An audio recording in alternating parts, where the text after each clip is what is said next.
Okay, hi everyone, and welcome to the Tutors Q&A, which is part of the Engineering Science Open Day at Oxford. I'm Rosie, and I've just finished my fourth year here, so I've just finished my course. I specialised in biomedical engineering, and I've carried on into further research now. The professor we've got with us is Antoine. Do you want to introduce yourself, Antoine? Yes, thanks, Rosie. My name is Antoine Jerusalem. I'm a professor of mechanical engineering. And I tend to teach things that are related to computational mechanics. And that's what my research is actually also. So do a lot of research on computational mechanics applied to different types of materials, ranging from composite material to brain tissue, for example. So yeah, that's me. Cool. So we've already got our first question. So Antoine, what should I expect from the interviews that people want to know? So the interview is a way for us essentially to evaluate what cannot be told by, a grade, a mark, a UCAS form. So we tend to ask you a question, but the goal is not to get, straight the answer, but you as a candidate need to walk us through the way you're thinking, how you're getting to that solution, what tool you're using, what you need, etc. So it's really about communicating and chatting together about the problem at hand more than getting to that solution. So that's what we want to see, how you think. That's really what we want. Cool. We've got our next question as well. Do you have any advice for passing the PAT? Ooh, it's a tricky one. That's a tricky one, and actually, I've myself being a French, I'd never had to pass the PAT, so I might send you back that question, Rosie. But my view, at least, is that the PAT is very much a quantitative evaluation of your skills, right? So it's more about how you deal with math in general. Is that correct, Rosie? Would you agree? I mean, you did it, I didn't, so. Yeah, I think it takes a slightly different thought process to the exams you'll be used to doing. I think the advice I would give is the first thing you need to do is really look at the syllabus for the PAT, because it's likely to be a bit of your math syllabus and a bit of your physics syllabus, but you might not necessarily have covered everything in school yet that you'll need, especially some of the integration and some of the physics concepts. So have a good look at the syllabus and work out what you know and what you don't know. And then the best way to prepare, as I'm sure you found it for your GCSEs and A-levels, is just doing some past papers. Have a look at the style. There are lots of kind of worked solutions online. So if you're struggling, which is completely normal, have a look at those too. If you really run out, although if you run out, you've done a lot, the Physics Olympiad are also quite good prep. But yeah, don't panic too much if you find it really hard to start with. It is a very different style of question to what you're used to. So essentially practice, right? That's your advice. Yeah, exactly, always. Okay, now we've got, how can you prepare for the interviews?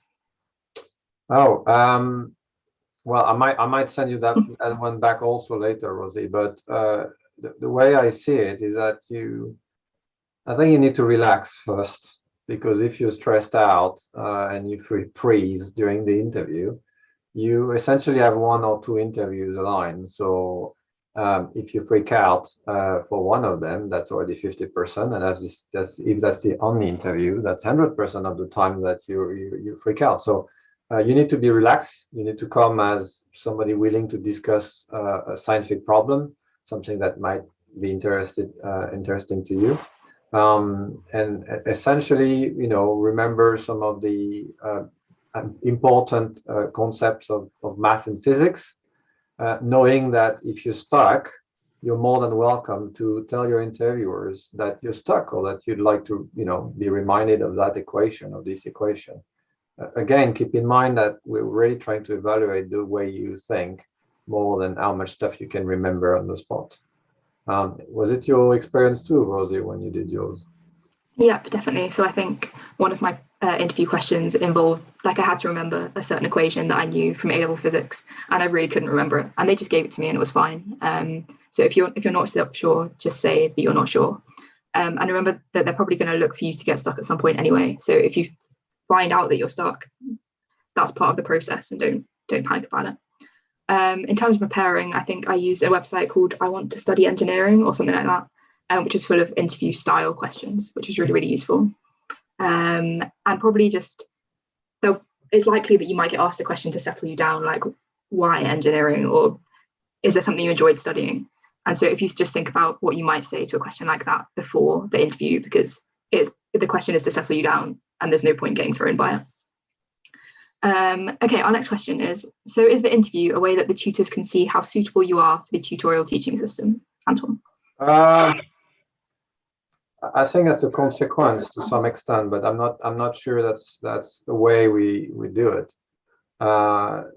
Again, the interview is to admit you for the entire process, which means learning stuff from lectures and also doing some tutorials with academics. And actually, you might be interviewed by somebody you'll never see again, because he or she might not be teaching you in the lecture theater, and he or she might not be in your college. So I'd say the interview is really more about discovering how you think. And turns out that obviously, if you're taken, as a consequence, we believe that you'll be doing well in the tutorial teaching system. But the tutorial teaching system, the tutorial is not so much, it's not an evaluation process, right? When you're doing a tutorial, you're not being evaluated directly. You're being helped by an academic to understand better the material that you've seen in the department, right? So that's the goal of the tutorials. So yeah, I realize I replied to that question with tons of ideas, but I hope it makes sense. Yeah, I hope that was helpful. What kind of personality traits, beside academic potential, are preferred for an engineering student? Well, it's an interesting question, but to some extent, you want to be you, right?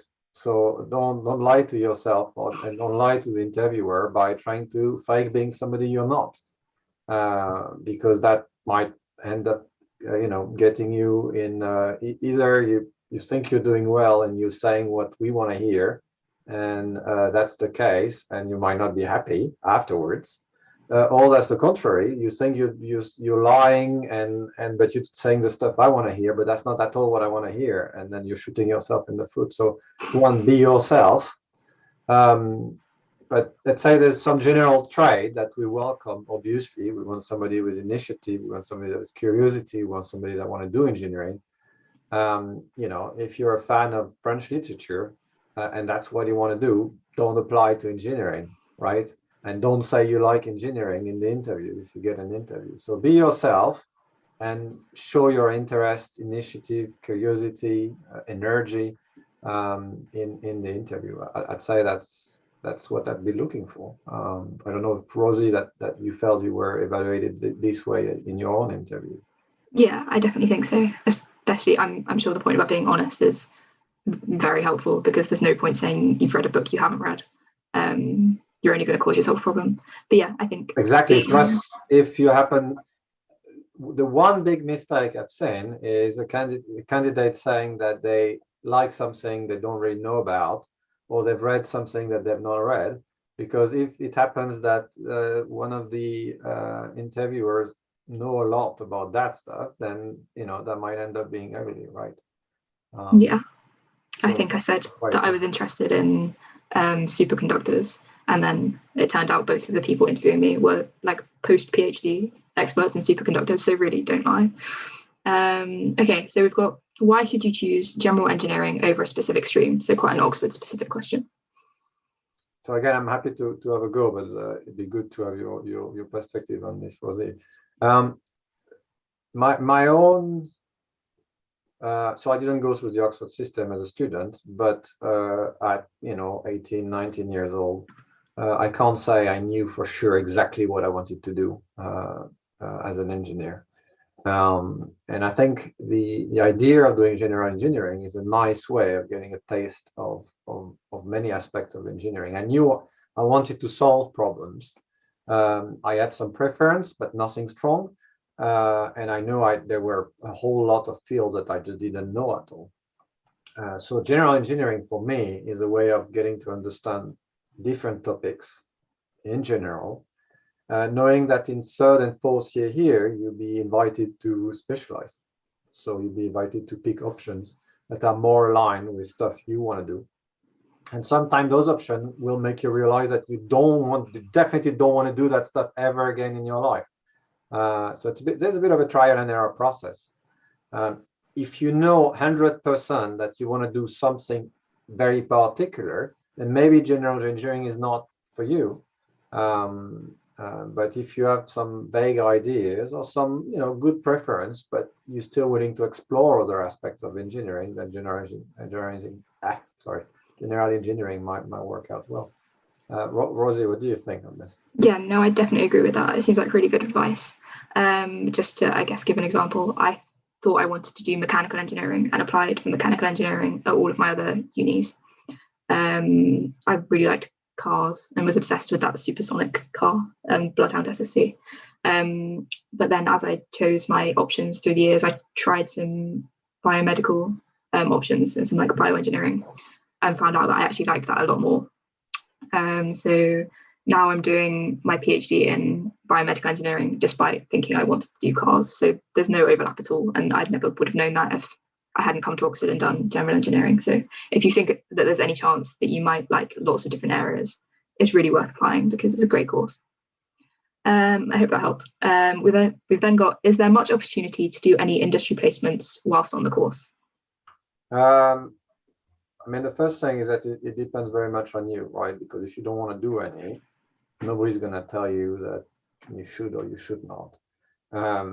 That said, there's the university, the department is very well connected to the industry through different past internship scheme. So, for example, I'm organizing myself one with different companies, but also because all academics do some research. A lot of us are doing some research in partnership with the company, right? So there are opportunities to work with those companies. There's the career services is quite good also at putting you guys in touch with companies if you want to do an internship. And then the last leg is also if you want to you could do an internship in research, right? And obviously, being in Oxford, there's quite a lot of researcher. Almost all lecturers are doing research. And there's also a scheme that's called Europe that allows you to do some research during the summer, paid within the university. So there's quite a few opportunities. But obviously, if you don't want any of them, you don't have to take them. But I would encourage that. Rosie, did you look into this yourself? Oh.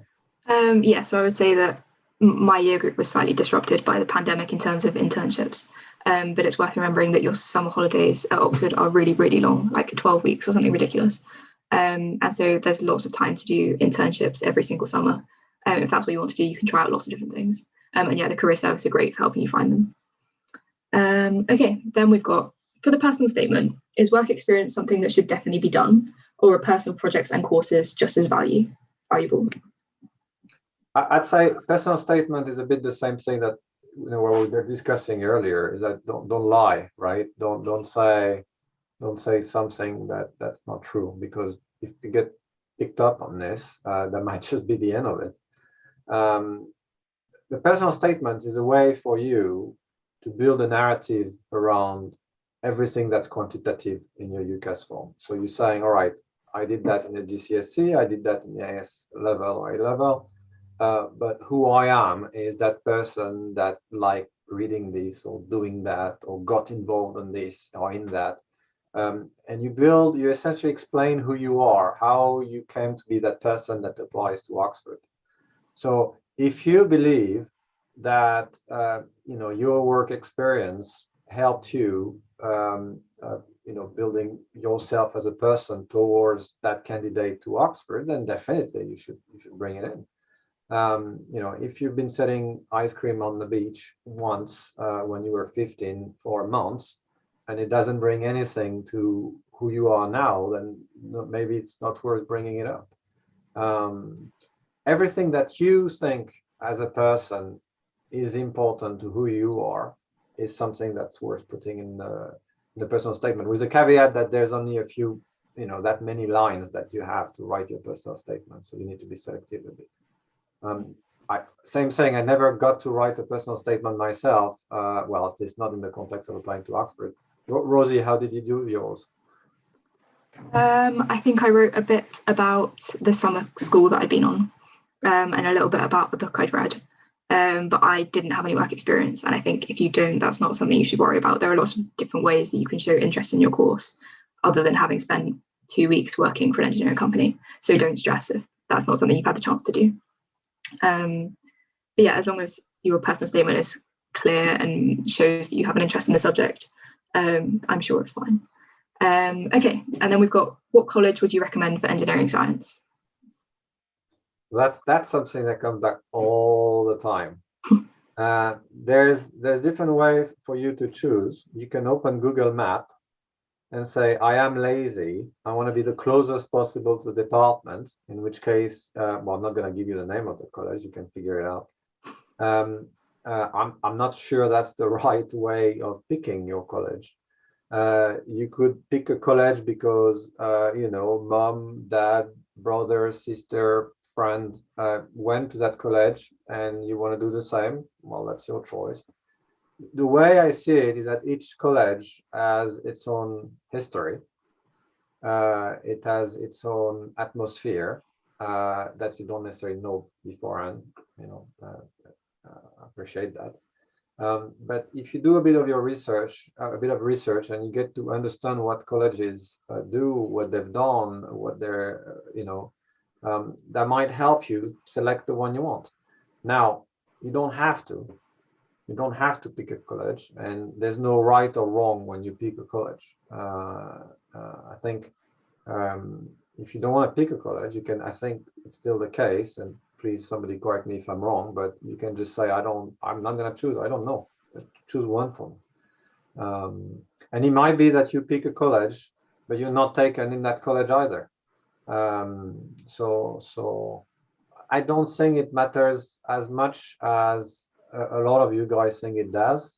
But if you think that your personal values are more aligned with the history and the values of a given college, then maybe that would be the right reason to pick that college. Rosie, what college were you in yourself? I went to UNIV, and I loved it. But how did I pick it? Yeah. So I think I wanted a college that was nice and close to the centre, because I'm quite lazy and I didn't want to walk anywhere. And it's not too far away from the engineering department. I also quite liked the idea of going to one that was quite old, did formal hall, that kind of thing.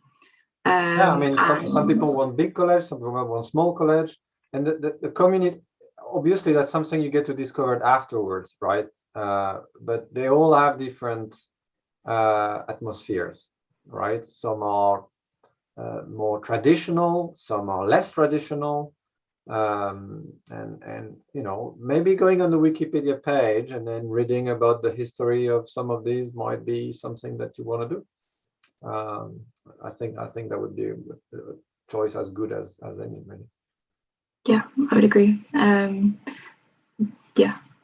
So we've got, how much practical work is there on the course?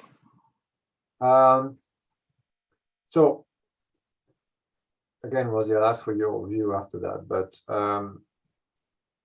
there's a lot of materials that you learn in Oxford, a lot.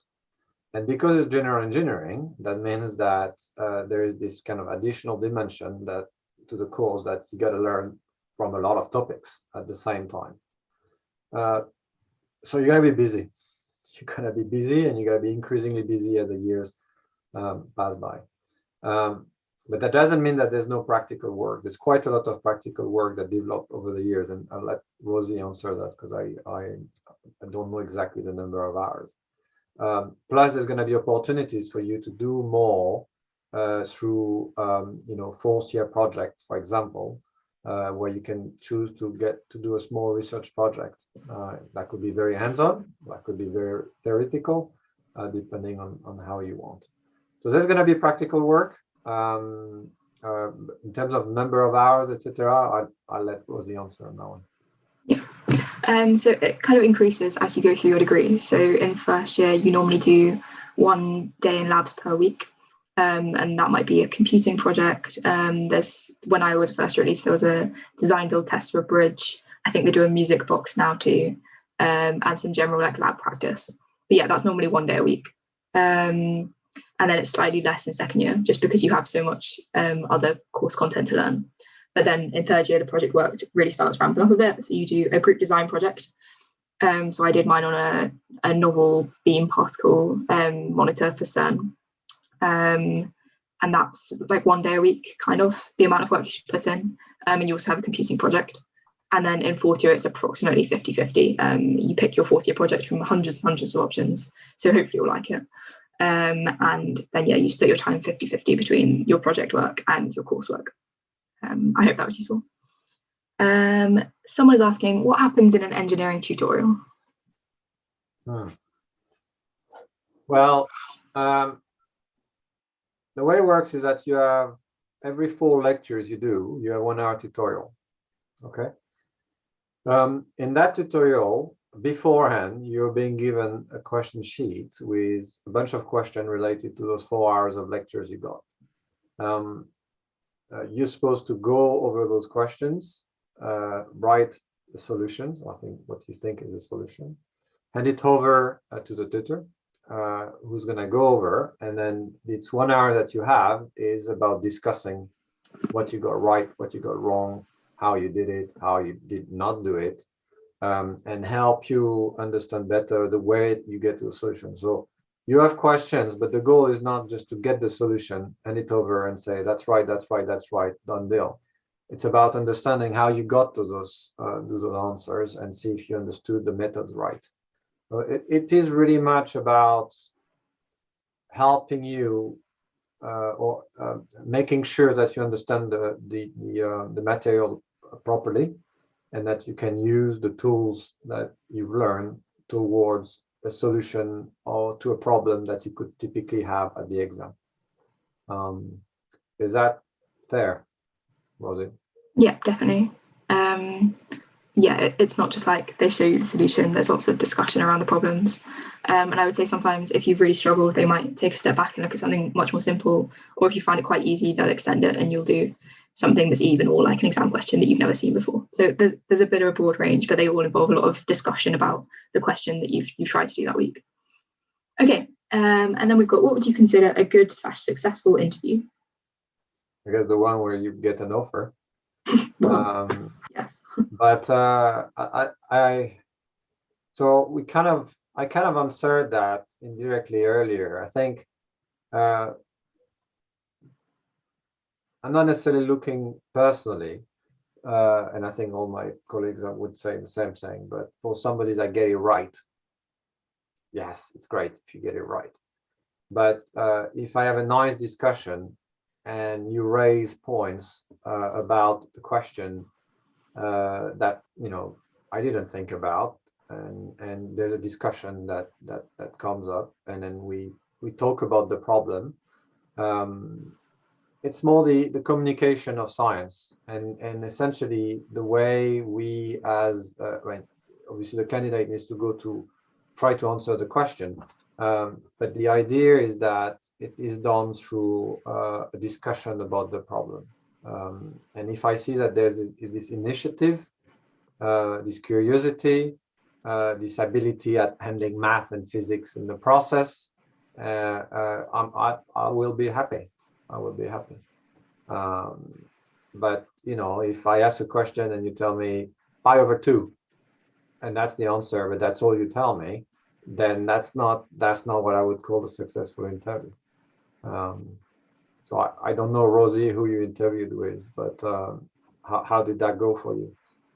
Yeah, I think I just talked through what I was doing at all points, because especially if you're not quite sure what you're doing, it's really useful to discuss the steps in your thought process. Yeah, think aloud. It's important. Voice. We want to hear your thought process, right? So normally, well, with the online situation, it's a bit different.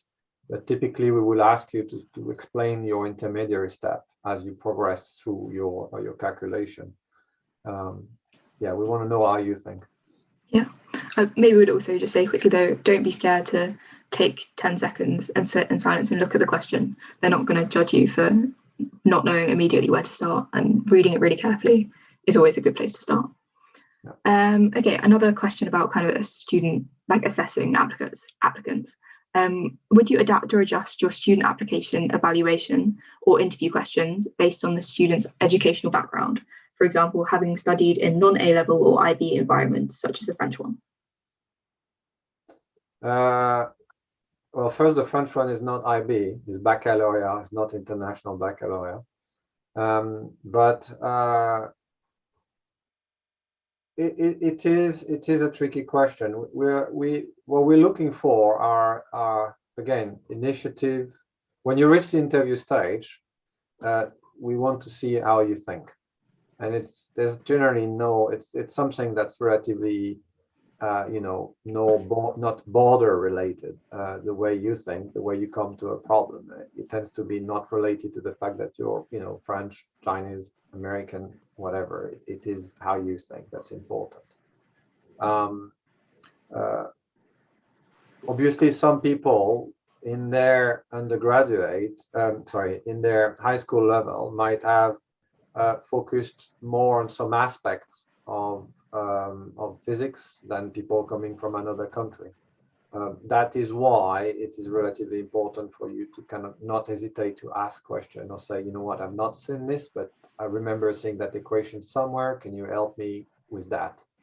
So I'd say that we will try to kind of help you through, and if there's stuff that you feel like is not really part of the background you've received as wherever you come from, and you should definitely voice it. If you reach the interview stage, we're confident that you have the level to be interviewed, and the interview is more about see how you think. So I realize it's not a straightforward question, but it is the one I have. But I think, yeah, it is really about how you think. I don't personally think that A-level, IB, baccalaureate, SAT score, anything technically should be counting towards the way you think. Thanks. I'm sure that was really helpful. And then we've got our final question, which is, what tips do you have for any students considering applying to study engineering science at Oxford? All of the above. Yeah. And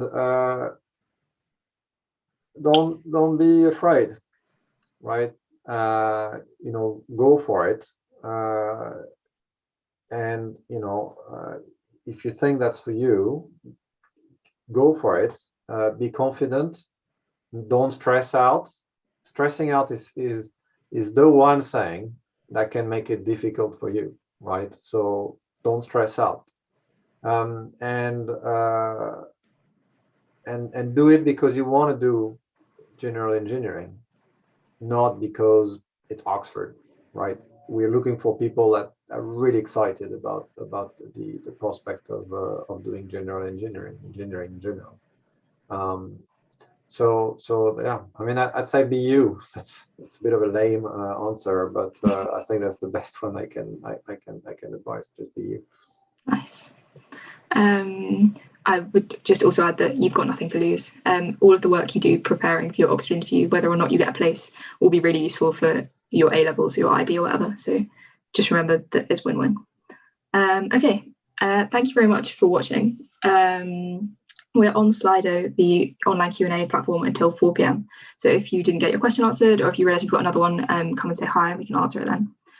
Also, you can have a look on the course pages for any more information or entry requirements and that kind of thing. It's just eng.ox.ac.uk, but Google Oxford Engineering, and I'm sure you'll find it. I hope that this was helpful. Thank you very much, Antoine. Thanks, Rosie. And yeah, hopefully you'll apply, and good luck. Thank you, guys.